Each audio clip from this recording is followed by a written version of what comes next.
취업을 앞둔 취준생들이 가장 많이 겪는 증상이 과민성 장 증후군이라고 합니다. 네. 이게 스트레스가 많이 쌓여서 생기는 증상인데요. 어린 나이에 이런 증상을 호소하면 벌써부터 이렇게 예민해서는 안 된다. 다그치시는 분들 많으실 거예요. 그래요. 네. 그런데 이런 증상을 성격적인 문제로만 생각한다면 아이의 미래를 바꿔놓을 수도 있다는군요. 네. 쉽게 낫지 않는 복통과 설사 속에 감춰진 위험, 어떤 모습을 하고 있는지 오늘 알아보도록 하겠습니다. 네, 소아청소년과 강빈 교수님과 함께하겠습니다. 안녕하세요. 안녕하십니까? 안녕하십니까. 장은 소화와 배출을 담당하는 기관이기 때문에 외부의 영향을 받을 수밖에 없는데요. 특히 이 날씨가 점점 더워지면 장에 생길 수 있는 문제들도 늘어날 수 있겠어요. 어떻습니까? 예, 날씨가 더워지면은 음식이 쉽게 부패하고 변질되기가 쉽습니다. 이렇게 부패되고 변질되는 음식 속에는 나쁜 세균들이 있는데요. 이런 음식을 먹게 되면은 이제 식중독에 걸리게 됩니다. 네. 아무리 가정마다 이 냉장고가 있다고 하더라도 그 균들이 냉장고 안에서도 이 증식을 할 수 있기 때문에 최대한 그 끼니 때 먹은 음식은 그때 해결하거나 부득이하게 냉장고에 보관을 하게 되면은 이틀 이내 해결하시는 게 좋겠습니다. 네. 네. 80년대 중반까지만 해도 이런 만성장 질환이 그리 흔하지 않았다고 합니다. 그런데 네. 지금은 그때보다 10배 정도가 더 늘어났다고 하네요. 갑작스런 서구식 식생활로 우리의 장이 급격한 변화를 겪게 된 건데요.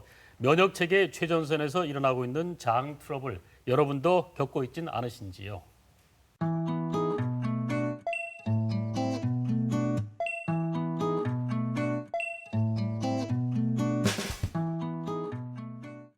전문가의 선택, 장 질환에 대한 오해와 진실들 OX로 체크해 보겠습니다.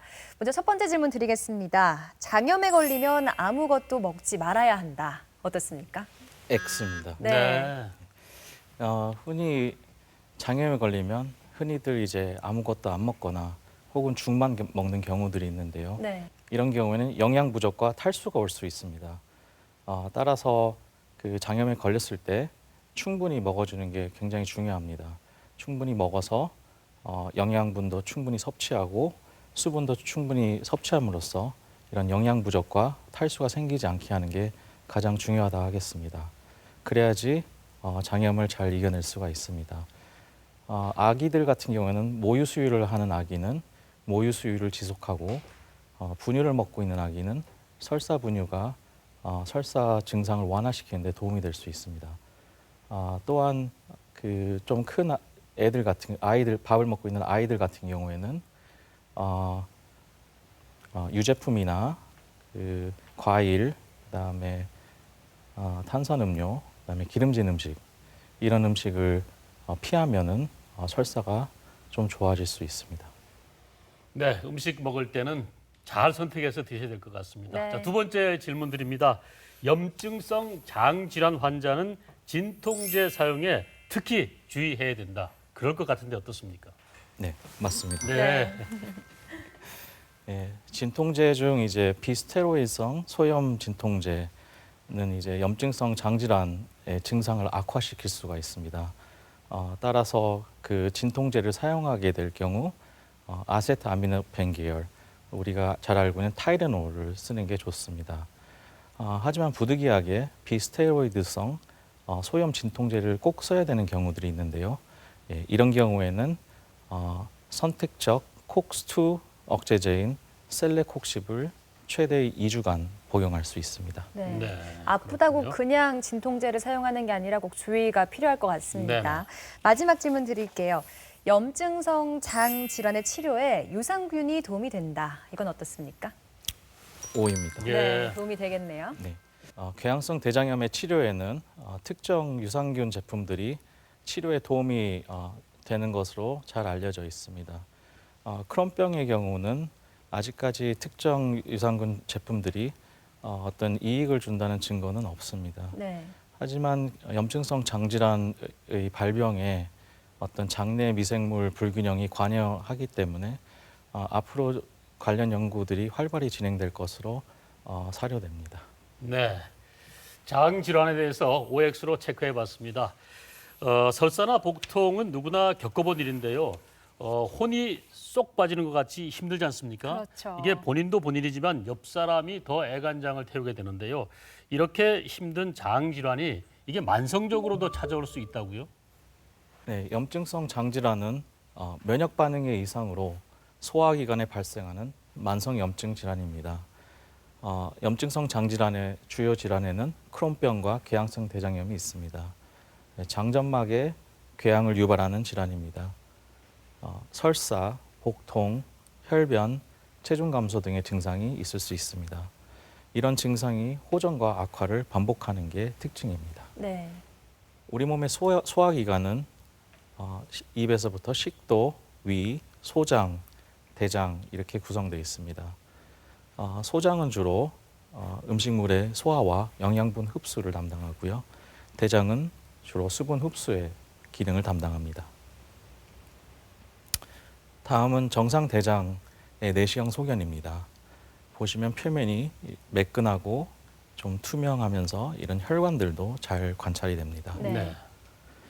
크론병에 이완이 되면은 이런 깊은 궤양들이 생기게 되고 또 궤양성 대장염에 이완이 되면은 전반적으로 장이 부으면서 뻘겋게 달아오른 모습을 관찰하실 수 있습니다. 네, 네. 내시경으로 보면 저런 식으로 모양이 나타나나 보죠. 네, 그렇습니다. 네. 이런 염증성 장질환의 환자분들의 경우에 언제 증상이 찾아올지 모르는 거잖아요. 그렇죠. 그래서 면접이나 뭐 중요한 약속에 좀 큰 불편이 있다고 하는데요. 그래서 정신적인 고통도 상당할 것 같거든요. 네, 정신적인 고통이 실제로 상담합니다. 네. 대한장경과학회가 이 염증성 장질환 환자들을 대상으로 시행한 설문조사 결과 대부분의 환자들이 이 상당한 스트레스를 느끼고 있었고 특히 증상이 있는 시기에 심한 피로와 허약감을 느낀다고 이야기들을 하였습니다. 염증성 장질환 환자의 절반 이상이 지난 6개월간 18일 동안에 결근과 결석을 하게 되었고요. 이런 네. 결근과 결석을 해야 되는 상황에서도 많은 스트레스를 느낀다고 이야기들을 했습니다. 네. 또한 대인관계 형성에 굉장한 어려움을 겪는 경우들도 있었고요. 네. 실제로 우울증에 빠져서 우울증에 걸려서 힘들어하는 환자들도 많았습니다. 이런 우울증은 증상이 심할수록 더 심한 것으로 나타났습니다. 네. 네, 그렇군요.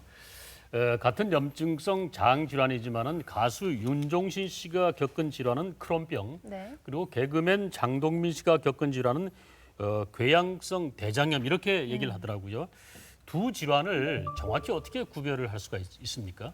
크론병은 구강에서부터 항문까지 소화기관 전체를 군데군데 침범하는 특징이 있습니다. 네. 또한 장벽의 모든 층을 침범할 수 있고 증상으로는 복통, 체중 감소, 설사가 주요 증상입니다. 크론병이 악화되면은 장협착, 누공, 천공, 농양 등의 합병증이 유발될 수 있습니다. 궤양성 대장염은 크론병과 달리 대장의 점막에만 국한된 염증을 보이는 게 특징입니다. 하지만 크론병과 달리 군데군데 침범하는 게 아니라 연속적인 병변이 직장에서 시작해서 대장 안쪽으로 확장하는 특징이 있습니다. 보시면 네. 직장, 항문 쪽에서 시작되는군요. 네, 네. 여기가 항문이고 네. 여기가 직장입니다. 네. 직장에서부터 좌측 대장, 전 대장을 지금 다 침범한 모습입니다. 네. 증상으로는 혈변 변설사, 복통, 배변 절박증이 주요 증상입니다. 네. 배변 절박증은 변이가 왔을 때 변을 참지 못하고 바로 화장실에 가야 하는 증상을 말합니다. 네. 호발 부위에서도 크론병과 궤양성 대장염은 차이를 보이는데요. 네. 크론병의 경우 이 말단 회장, 소장의 끝입니다. 대장과 소장이 이어지는 만나는 부위를 말단 회장이라고 하는데 이쪽 말단 회장을 침범을 잘하고 궤양성 대장염의 경우에는 아까 말씀드린 것처럼 직장에서 시작해서 안쪽으로 확장하는 특징이 있기 때문에 네. 직장이 가장 호발하는 부위입니다. 크론병과 궤양성 대장염은 증상의 차이를 보일 수가 있는데요. 아까 말씀드린 호발 부위나 또 이 장에 그 침범하는 그 정도에 따라서 이런 증상들이 다르게 나타날 수 있습니다. 네. 복통 설사는 크게 차이가 없는 반면에 혈변 같은 경우에는 궤양성 대장염에서 크론병보다 상당히 많이 나타나는 것을 보실 수가 있고요. 네. 반면에 체중 감소는 궤양성 대장염보다 크론병에서 많이 나타나시는 것을 보실 수가 있겠습니다. 네. 네. 정리해서 말씀드리자면 크론병과 궤양성 대장염의 차이점은 다음과 같이 말씀드릴 수 있겠습니다. 크론병의 경우는 입에서부터 항문까지 위장관 어디에나 발생할 수가 있고요. 궤양성 대장염은 대장에만 국한되어서 발생합니다. 네. 크론병의 특징은 장벽 전체에 깊이 침범을 하고 염증이 군데군데 생기는 특징이 있고요. 궤양성 대장염은 장벽 표면에 얕게 침범하지만 염증이 연속적으로 생기는 그런 특징이 있습니다. 주요 증상으로 크론병은 복통, 체중 감소, 설사, 항문 누궁이 있을 수 있고요. 궤양성 대장염은 혈변, 설사, 복통, 배변 절박증이 있을 수 있겠습니다. 또한 크론병의 경우 치열, 치료 농양과 같이 항문 질환이 동반되는 경우가 굉장히 흔하고요. 네. 네. 궤양성 대장염은 이런 항문 질환들이 매우 드뭅니다. 네. 네, 방금 말씀드린 크론병에서 동반되는 항문 병변들의 사진입니다. 이 두 사진은 진단 당시 항문 누공 및 농양을 동반한 크론병 환아의 항문 주변 사진이고요. 이런 항문 누공 및 농양이 있어서 세톤 수술이라고 수술을 시행해 놓은 모습입니다. 밑에 두 사진은 새로 진단된 환아에서 최근에 항문 누공 수술력이 있었던 그런 크론병 환아의 항문 주변 사진이고 네. 또한 이렇게 볼록볼록 튀어나온 것을 항문 주위의 피부 꼬리라고 부르는데요. 네. 이런 항문 주위의 피부 꼬리는 크론병에서 많이 보입니다. 이 외에도 미분류 염증성 장질환이 있습니다. 미분류 염증성 장질환은 크론병과 궤양성 대장염의 소견들을 동시에 보이는 그런 질환이고요. 이 성인과 비교해서 소아 청소년기 연령에서 호발합니다. 소아 청소년 염증성 장질환의 약 5%를 차지한다고 되어 있고요.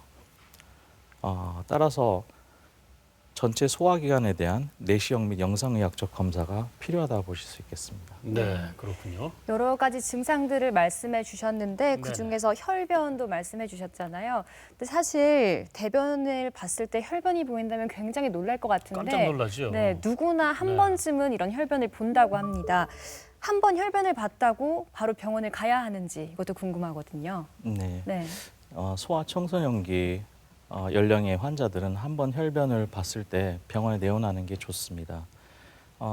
매우 그 경한 이상에서부터 매우 중한 질환까지 다양하게 혈변을 일으키는 병들이 소아 청소년기 연령에 있는데요. 네. 간단하게 그 딱딱한 대변을 봐서 항문이 찢어지는 항문 열상, 다른 말로 치열이라고 부르는데요. 네. 치열같이 가벼운 이상에서부터 응급질환인 장중첩증까지 매우 다양한 그 원인들이 있습니다. 따라서 그 소아 청소년기 연령에서 혈변을 한 번만 봐도 병원에 내원하시는 게 좋겠고요. 네. 특히 혈변이 대량으로 있을 때 또한 혈변과 함께 구토, 토혈, 복통, 발열, 이런 의식저하 이런 증상들이 있을 때는 큰 병원 응급실로 바로 내원하시는 게 좋습니다. 네. 네. 일상에서는 구분하기가 참 힘들 것 같아요. 어떤 증상들이 있을 때 염증성 장질환을 좀 더 의심해 볼 수가 있을까요? 염증성 장질환을 의심해야 하는 경우는 다음과 같습니다. 10대에서 30대의 젊은 연령인 경우 3주 이상의 만성 설사 및 복통이 있는 경우, 또한 3주 이상의 혈성 설사가 있는 경우, 난치성 항문 누공 및 항문 주위 농양이 있는 경우, 또한 소화기 증상과 함께 또래에 비해 신장과 체중이 매우 낮은 청소년의 경우 염증성 장질환을 의심해야 합니다. 네. 염증성 장질환의 진단은 병력과 임상 증상, 신체 검사, 혈액 검사, 대변 검사, 내시경 및 조직 검사, 영상의학 검사를 종합해서 진단을 하게 되어 있습니다. 반면에 염증성 장질환이 아닐 가능성이 높은 경우는 다음과 같은 경우들이 있습니다. 네. 2주 이내의 기간이거나 음식과의 연관관계가 분명하고 또한 최초의 증상일 경우에는 급성 감염성 장염을 생각해 봐야 되고요. 설사와 변비가 반복되는 경우에는 과민성 장증후군을 의심해 봐야 합니다. 또한 최근 항생제 복용력이 있는 경우에는 항생제 연관 설사나 위막성 대장염을 생각해 봐야 되고 결핵 과거력이나 가족력이 있는 경우에는 염증성 장질환보다는 장결핵을 먼저 생각해 봐야 됩니다. 네. 네. 그런데 남들보다 유독 더 그런 증상이 심각한 분들도 계시는데요. 네. 이런 분들의 경우에는 가족, 유전적인 원인이라거나 아니면 식생활에서 그런 원인을 좀 찾아봐야 할까요? 염증성 장질환이 유전 질환인가를 묻는 경우들이 많습니다. 네. 염증성 장질환이 유전 질환이냐? 유전 소인은 존재하지만은 유전 질환이 아닌 가족성 질환입니다. 5에서 10%의 환자에서는 직계 가족 중 환자가 존재한다고 되어 있고요. 한국인 염증성 장질환 환자의 1차 친족에서 염증성 장질환의 평생 위험은 1% 미만으로 보고되어 있지만은 최근에는 발병률의 증가로 더 증가할 것으로 생각을 하고 있습니다. 6세 미만에서 이제 발병하는 극조기 발병 염증성 장질환에서는 특정 유전자의 변이로 인해서 발생하기도 한다고 되어 있습니다. 네. 그러면 염증성 장질환은 왜 생길까요? 현재로서는 다음과 같은 가설을 얘기하고 있습니다. 유전 소인이 있는 사람에서 특정 환경으로 인해 발생한 장내 미생물 불균형과 이에 대한 이상 면역 반응이 지속될 때 발생을 한다고 현재 생각을 하고 있습니다. 이로 인해서 만성적인 점막의 염증이 초래돼서 염증성 장질환이 발생한다고 지금 생각되어지고 있습니다. 네. 아까 말씀드린 것처럼 어떤 유전적인 요인, 환경적인 요인, 이상 면역 반응 세 가지가 모두 관여하는 하는 것으로 알려져 있는데 그 중에서도 환경적 요인이 매우 중요하다 할 수 있겠습니다.